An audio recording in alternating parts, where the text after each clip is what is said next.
El día de hoy vamos a hablar de un salmo del cual yo cuando lo entendí lo aprecié más y me enamoré más de la palabra de Dios. Y ese salmo es el Salmo 10 y si me pueden acompañar vamos a leerlo y lo vamos a ir estudiando. Vamos a descubrir unas cosas padrísimas de la palabra de Dios que yo no las tenía claras. Y dice así, no sé si ya está o no está. Puede que su versión de Biblia es diferente a la mía, pero es la palabra de Dios y confiamos en el Señor. Yo uso la versión, la NBLA, pero cualquier versión funciona. Mientras sea la palabra del Señor, estamos en Él. Y dice así: ¿por qué, oh Señor, te mantienes alejado y te escondes en tiempos de tribulación? Con arrogancia el impío acosa al afligido, que se ha atrapado en las trampas que ha preparado. Porque del deseo de su corazón se gloría el impío, y el codicioso maldice y desprecia al Señor. El impío en la arrogancia de su rostro no busca a Dios, todo su pensamiento es: no hay Dios. Sus caminos prosperan en todo tiempo, tus juicios, oh Dios, están en lo alto, lejos de su vista. A todos sus adversarios los desprecia. Dice en su corazón: no hay quien me mueva. Por todas las generaciones no sufriré adversidad. Llena está su boca de blasfemia, engaño y opresión, bajo su lengua hay malicia e iniquidad. Se sienta al acecho en las aldeas, en los escondrijos mata al inocente, sus ojos espían al desvalido, acecha en el escondrijo como león en su guarida, acecha para atrapar al afligido y atrapa al afligido arrastrándolo a su red. Se agazapa, se encoge y los desdichados caen en sus garras. El impío dice en su corazón: Dios se ha olvidado, ha escondido su rostro, nunca verá nada. Levántate, oh Señor, alza, oh Dios, tu mano, no te olvides de los pobres. ¿Por qué ha despreciado el impío a Dios? Ha dicho en su corazón: tú no le pedirás cuentas. Tú lo has visto porque has contemplado la malicia y el maltrato para hacer justicia con tu mano. A ti se acoge el desvalido, tú has sido amparo del huérfano. Quiébrale al brazo al impío y al malvado, persigue su maldad hasta que desaparezca. El Señor es rey eternamente y para siempre. Las naciones han perecido de su tierra. Oh Señor, tú has oído el deseo de los humildes. Tú fortalecerás su corazón e inclinarás tu oído para hacer justicia al huérfano y al afligido, para que no vuelva a causar terror el hombre que es de la tierra. Este salmo para mí, después de estudiarlo, porque cuando uno viene a hablar acá y lo estudias, lo leí y me gustó, pero cuando lo empecé a analizar más, descubrí cosas padrísimas. Y una de las cosas que empecé a entender de este salmo es que es un acróstico. Un acróstico es un método, para escribir poesía en donde empiezan con las letras del abecedario. Por ejemplo, mi esposa, Pris. Entonces, un acróstico de ella, que son 4 letras, P-R-I-S, es princesa real y muy importante, súper amada. Entonces, ese por ejemplo fue un acróstico a mi esposa que tanto amo. Ese era el Señor y a ella. Así escribían estos salmos, muchos de ellos hacían unos acrósticos y se iban con las letras hebreas, Aleph, Bet, Gimel. Son palabras hebreas letras hebreas que nosotros no usamos. Pero lo que me pareció súper interesante de este salmo es que el Salmo 10 es una continuación de las letras del Salmo 9. Súper interesante porque el Salmo 9 empieza con la A, la B, la C, la D y termina en la K. Y ahí termina el Salmo. Y el Salmo 10 lo inicia con la L. Y en algunas versiones lo pusieron como un mismo salmo, pero en las versiones, en tu Biblia y en la mía, viene separado porque son 2 salmos distintos. Y la historia de estos salmos es así. El Salmo 9 viene de la historia y lo escribió David y se cree que es cuando David destruyó a Goliat. Creo que todos conocemos la historia del muchachito de 16, 17 años que con una honda destruye al gigante, lo tumba y es la historia de éxito por excelencia, ¿no? Dios le respondió al muchacho y se venció. Y ese salmo de alegría y de gozo es el Salmo 9, el salmo que celebra una enorme y gloriosa victoria. Y el autor, David, pues usa las letras del abecedario y se queda en la K. Ahí termina y glorifica a Dios. Pero el Salmo 10, que empieza con la L en hebreo, Lamed, eso no es importante. Este salmo es un tono bien diferente y va pegado. Y este salmo trata de evocar la victoria que viene de David y Goliat, pero es otra realidad. En esta historia la acabamos de leer, vemos un pueblo afligido, dolido y lastimado. Y se cree que este Salmo 10 se escribió en otro tiempo, y fue en el tiempo de Babilonia, cuando estaban en el exilio. De hecho se sabe porque el acróstico sigue y cambia 2 letras. Y el cambio de ese orden del abecedario corresponde al tiempo de Babilonia, y si tú lo lees, cuadra perfecto. Y se nota que son 2 autores y se nota que son 2 historias y de 2 trasfondos bien diferentes. Y a mí me llama mucho la atención ese Salmo 10, precisamente porque yo me trato de entender, no sé quién es el autor, no fue David, pero cuando empieza este autor a escribir y dice, yo voy a continuar esta victoria. Estamos oprimidos, estamos aplastados, nos sentimos muy mal. Yo quiero esa victoria como en el tiempo de David y Goliat. Y agarró la L y empezó a escribir. ¿Y saben cuál fue su primera palabra? ¿Por qué? ¿Por qué, Señor, te has alejado y nos has desamparado? Hay que entender que la Biblia le escribe el Espíritu Santo a través de sus autores. Y este autor, que es otra persona que no fue David, no tiene la misma victoria que venía de David. Es otra realidad. Viene dolido, viene cansado, viene lastimado y está pidiendo a Dios por justicia. ¿Por qué, Señor, te mantienes alejado y te escondes en tiempos de tribulación? Con arrogancia el impío acosa al afligido, que se ha atrapado en las trampas que ha preparado. ¡Pum! Está quejándose con Dios.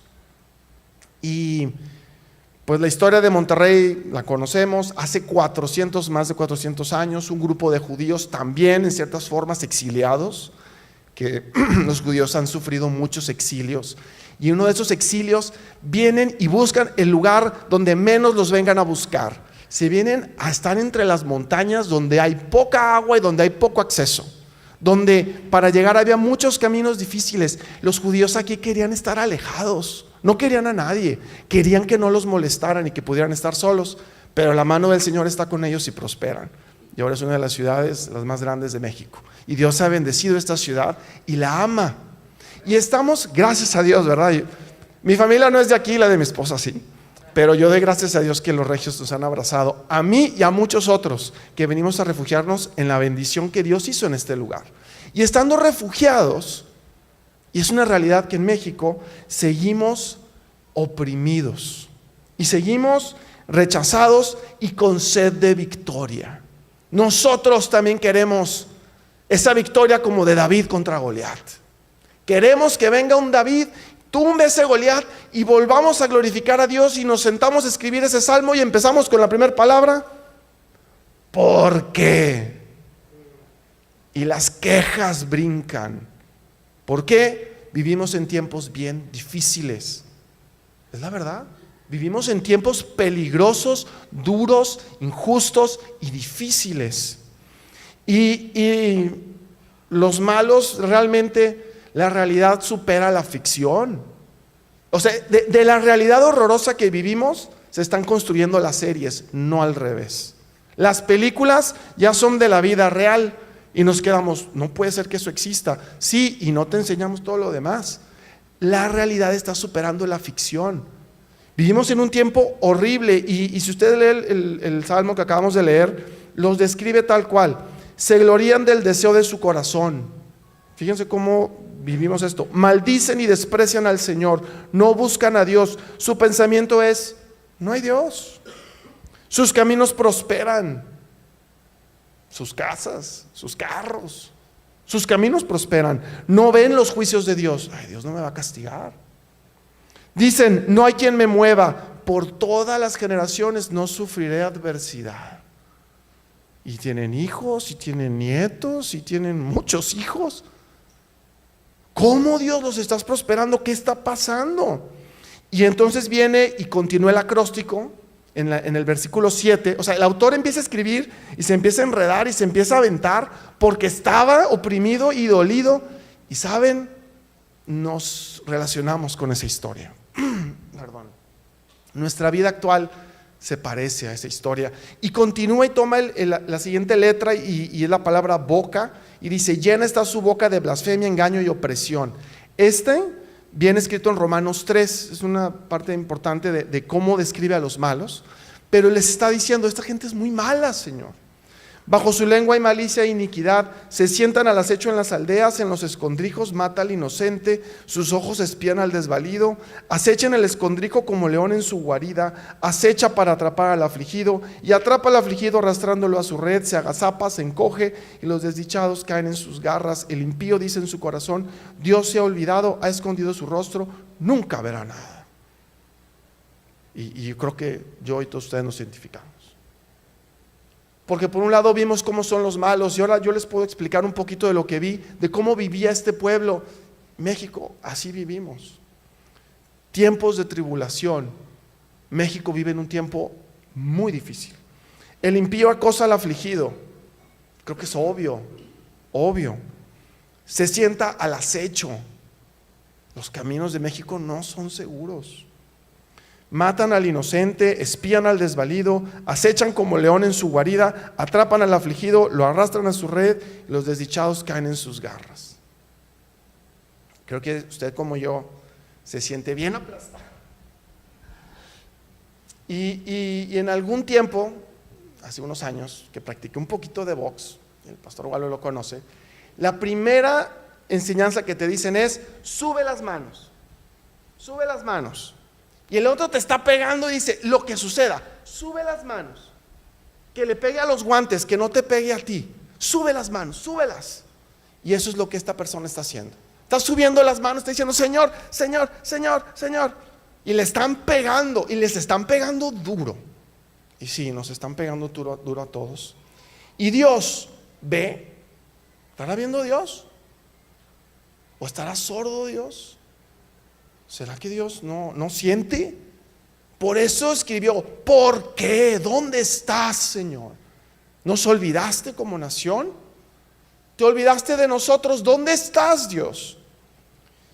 Y quiero que noten algo bien interesante. Si usted tiene su Biblia y puede leer los versículos y hacer un análisis bien rápido, se va a dar cuenta que del versículo 1 al 11, que es hasta el punto que estoy hablando ahorita, de la única persona que ha hablado es de los malos. Dese cuenta, hasta ese punto está hablando de los malos. Y yo le aseguro que si usted toma cualquier red social y usted lee los periódicos, de lo más que va a escuchar es de los malos. La sección amarilla de la inseguridad, puros malos. Las pláticas entre nosotros de que un amigo, que un primo. Sí, hay muchos malos y estamos envueltos de ellos. Malos. Pero el Señor está malos. Estamos poniendo los guantes. Pero aquí hay algo que es donde la Biblia es diferente, y desde el versículo 12 empieza a hablarle a Dios. Y aquí empieza a cambia la base. Y es a lo que lo llamo el IQ espiritual. Yo sé, hay diferentes tipos de inteligencias, y yo creo que existe una que es una inteligencia espiritual, que es de la que espiritualmente cambia y ve las cosas diferentes y empieza a tener otra perspectiva de las cosas, que es cuando cambia la base. Y es como lo que digo, que le están pegando, y las peleas de box majestuosas es que el otro está todo aplastado, y de repente hay algo que pasa en ese luchador, en ese boxeador, que se levanta y el otro dice, ya perdí. Y de levantarse le hace la combinación, el 1, 2, 3, ¡pum! Knockout. Y eso es lo que pasa en este salmo. La persona empezó escribiendo desde por qué y empieza a tratar de replicar la victoria de David.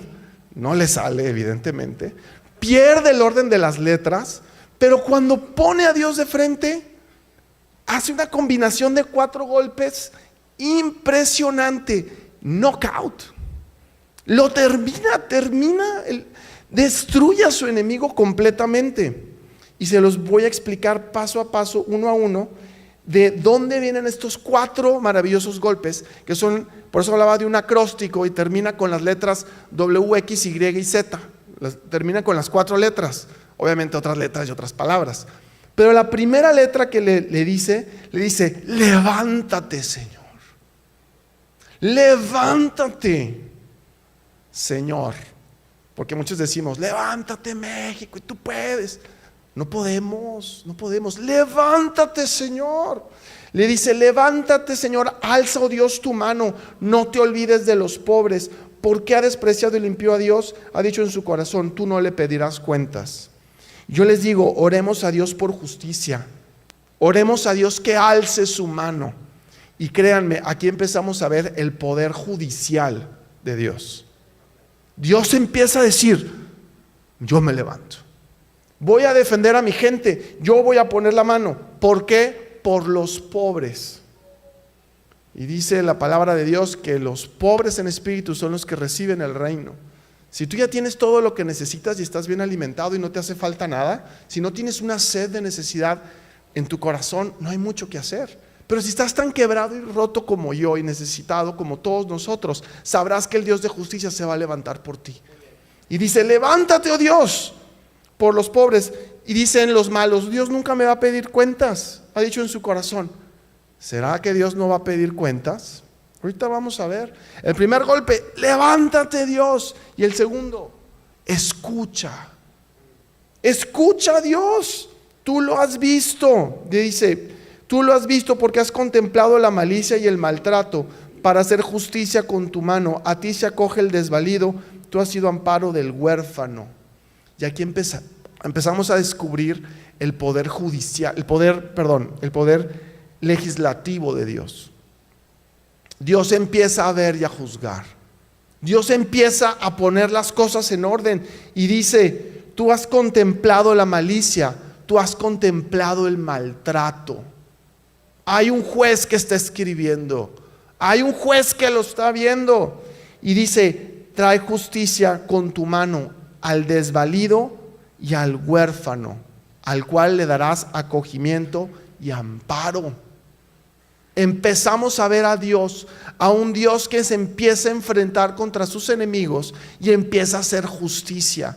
Y yo les digo: oremos de nuevo a Dios, que Dios vea.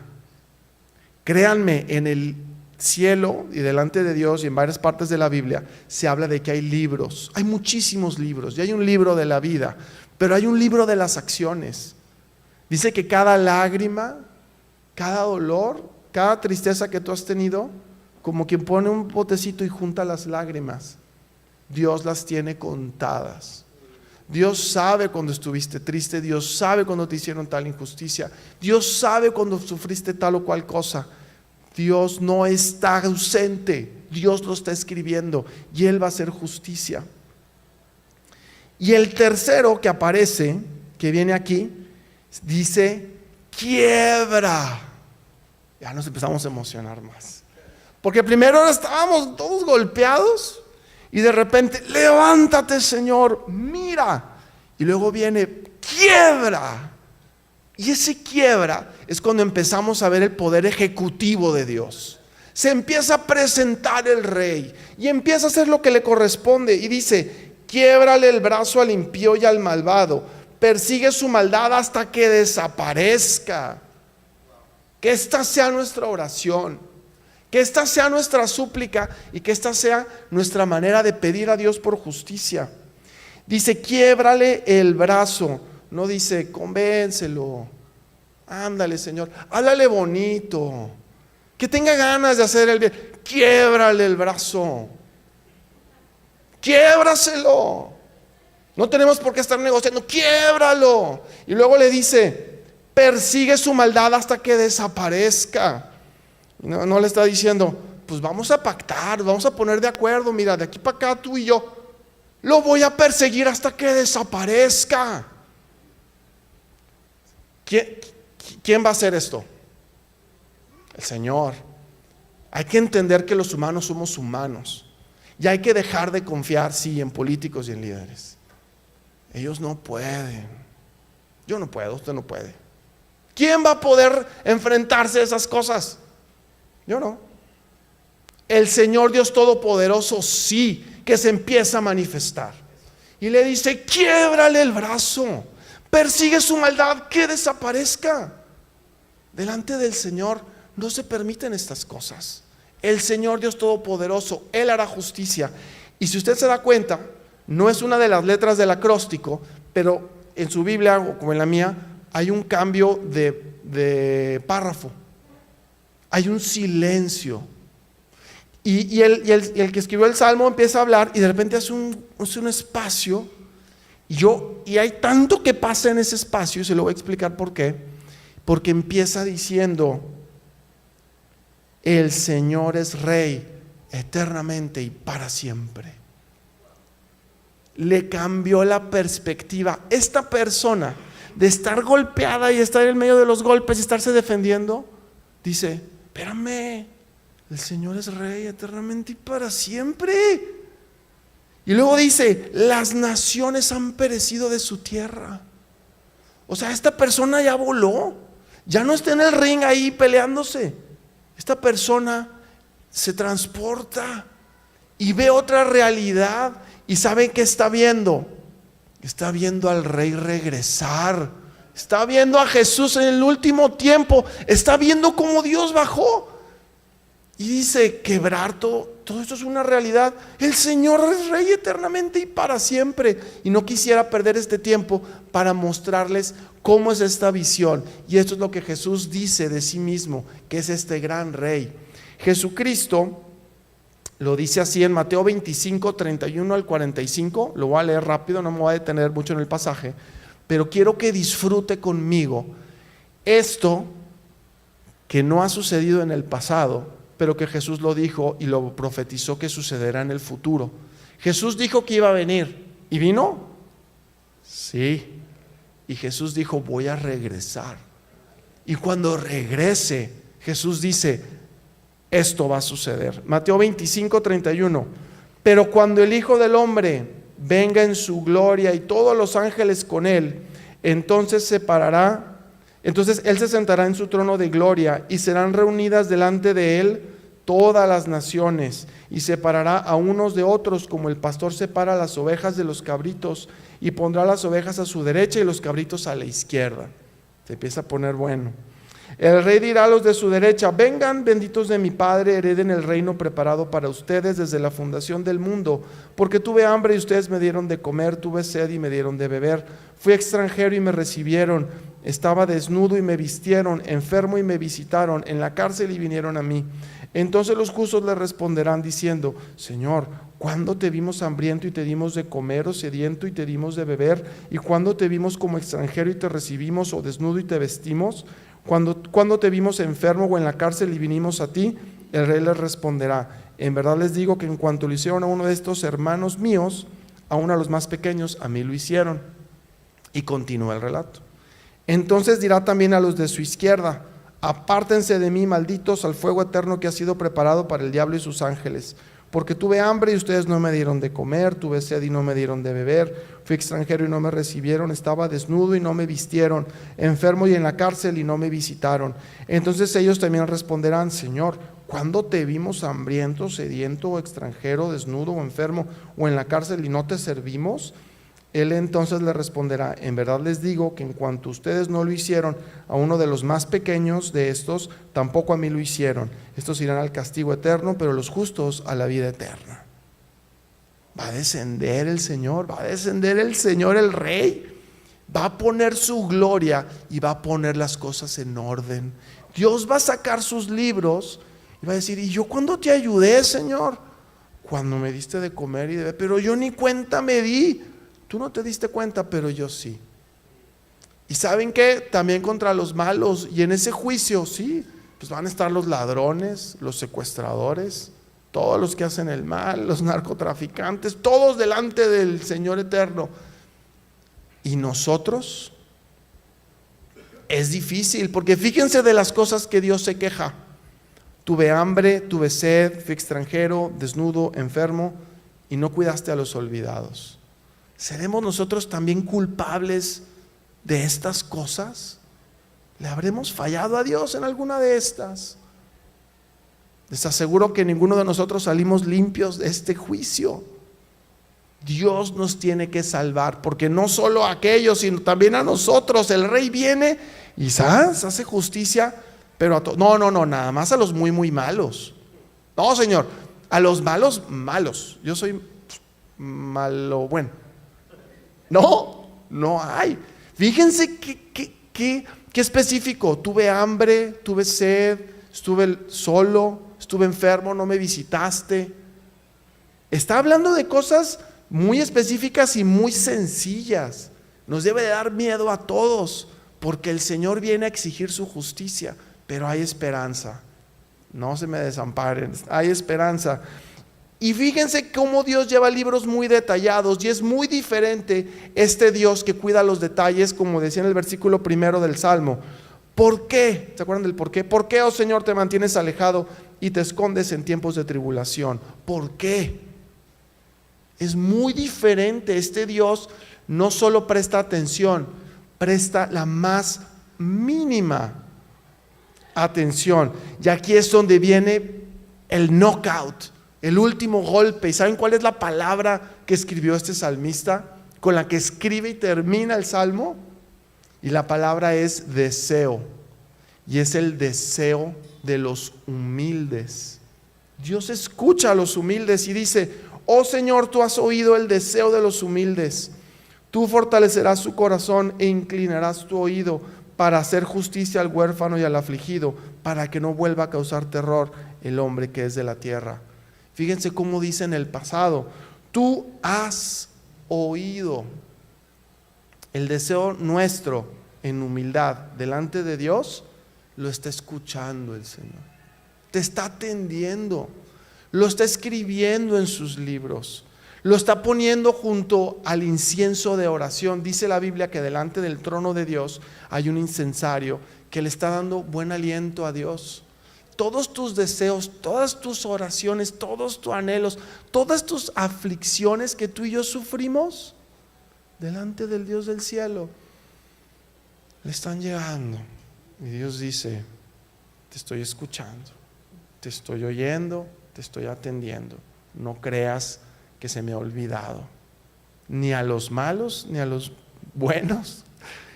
El deseo de los humildes, y hay que entrar humilde delante de Dios.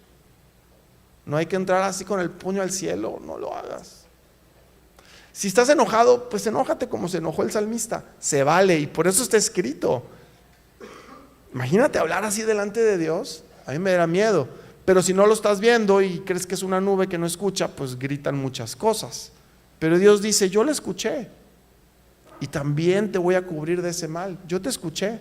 Y fíjense, dice: fortalecerás su corazón e inclinarás tu oído. ¿Y por qué va a inclinar Dios su corazón?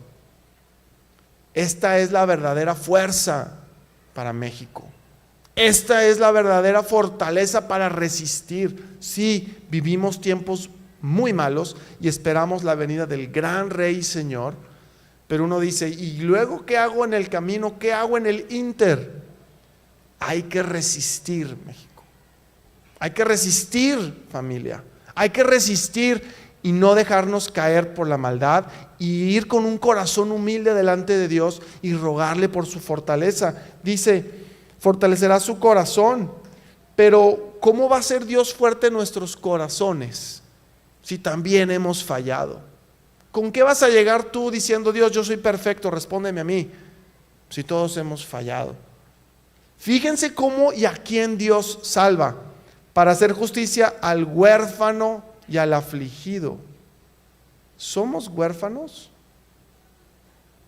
¿Estamos afligidos? Tienes que llegar con un corazón de huérfano para que el Señor diga: yo soy tu Padre. Tienes que entender que estás en aflicción para que el Señor diga: yo soy tu consolador. Aquellos que reciben al Señor como su Padre y su consolador, el Señor fortalece su corazón.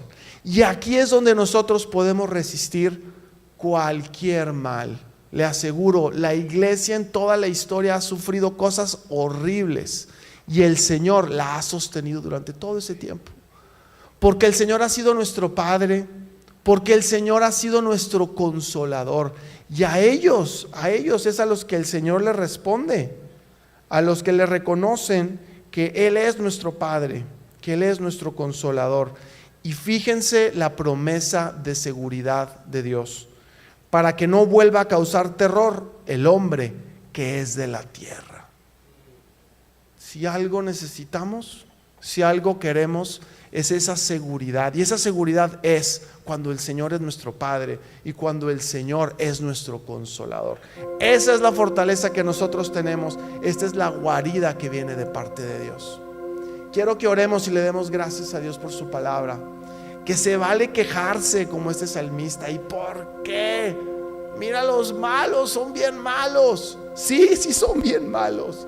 Pero Dios es muy bueno y está desde el principio. Nos va a sostener, nos va a mantener y nos va a adoptar y nos va a cuidar. Vamos a orar. Señor, yo te doy las gracias porque tú, Señor, eres nuestro Padre. Si bien hemos sido olvidados, lastimados, ignorados, no delante de ti, tú eres nuestro Padre, tú eres nuestro Rey, tú eres nuestro Señor, y confiamos en ti y en esos grandes tiempos futuros, pero que también son presentes, Señor. Defiéndenos, Señor, guárdanos, Padre, sosténnos, porque tú eres nuestra fortaleza y tú eres la cobertura de nuestro corazón. Te damos gracias, Señor, y en ti confiamos. En Cristo damos gracias.